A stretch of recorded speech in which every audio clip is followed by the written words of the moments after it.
The purpose of negative emotions and how to use them to your advantage. Grief, suffering, anger, anxiety. All of these words come with their own visceral experience.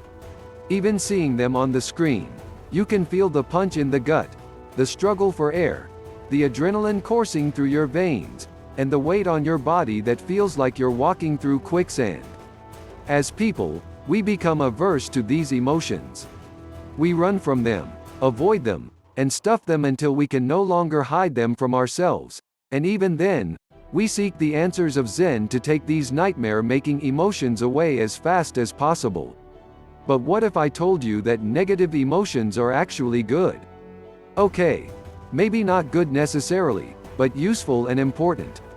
And the more you try to outrun the negative emotions, the harder they will pound you when you get too exhausted to run any further. There is a much more powerful and grounding way to deal with these emotions. 1. Examine the emotion. Negative emotions are so powerful because they're like big, blinking neon warning signs saying, "Hey, something's wrong here. Pay attention." The problem is that because those signs can be blinding, it's easy to close your eyes and shield yourself from them. The problem with that is you miss their intended purpose altogether when that happens. Negative emotions exist for one main purpose: to let you know when something has gone awry. When you fall and scratch your knee, it hurts. If it didn't hurt, you wouldn't know to tend the wound and you'd risk making it worse. Emotions are like nerve endings for your mental, emotional, and spiritual wellness. When things hurt, it means they need to be examined, not run from, ignored, or buried. When you examine the emotion you're feeling, you need to ask yourself this question first: is this thought true? If the thought isn't true, then you need to change your thoughts. If the thought is true, then you need to change your actions so that you can change the truth to be in alignment with who you truly are instead of who you've been acting like. When embraced and accepted, negative emotions can be a powerful catalyst to positive change in one's life and can lead to deeper feeling of meaning and authenticity. Paul Wong. 2. Changing your thoughts. Thoughts are like horses. They'll run wild and trample all over you if you let them. But if you lead them, direct them, and corral them, then they can be quite useful. The more you allow your thoughts to spiral and run away with you, the more negative emotions they'll create for you to process. And if you stuff those negative emotions in a corner somewhere, eventually they'll come back to bite you. But changing your thoughts, that is the key.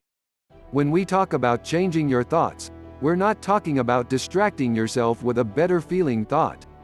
That won't help you. Instead, we're talking about examining the thought and breaking down why it's not true so that you can actually change the thought to something that is true. For example, if you have the thought, "Nobody likes me," running around in your head all day, that's not serving you. When you actually look at that thought, is it true?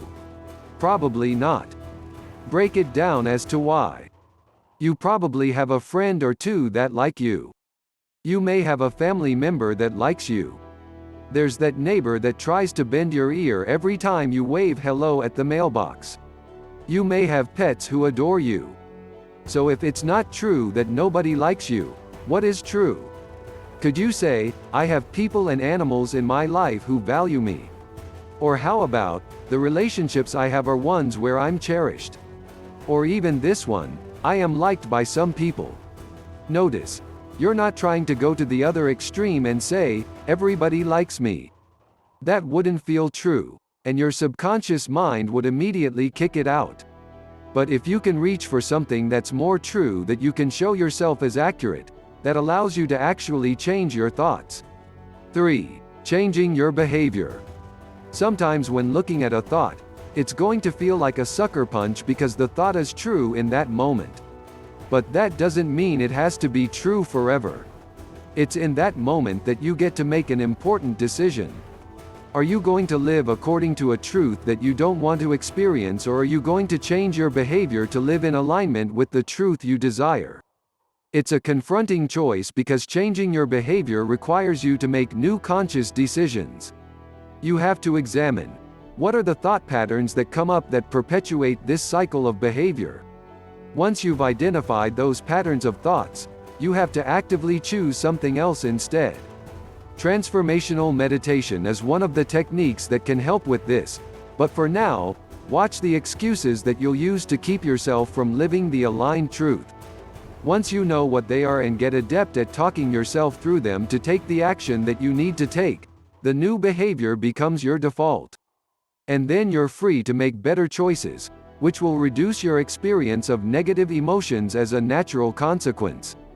As painful as negative emotions can be, they're there to show you your next stage of growth.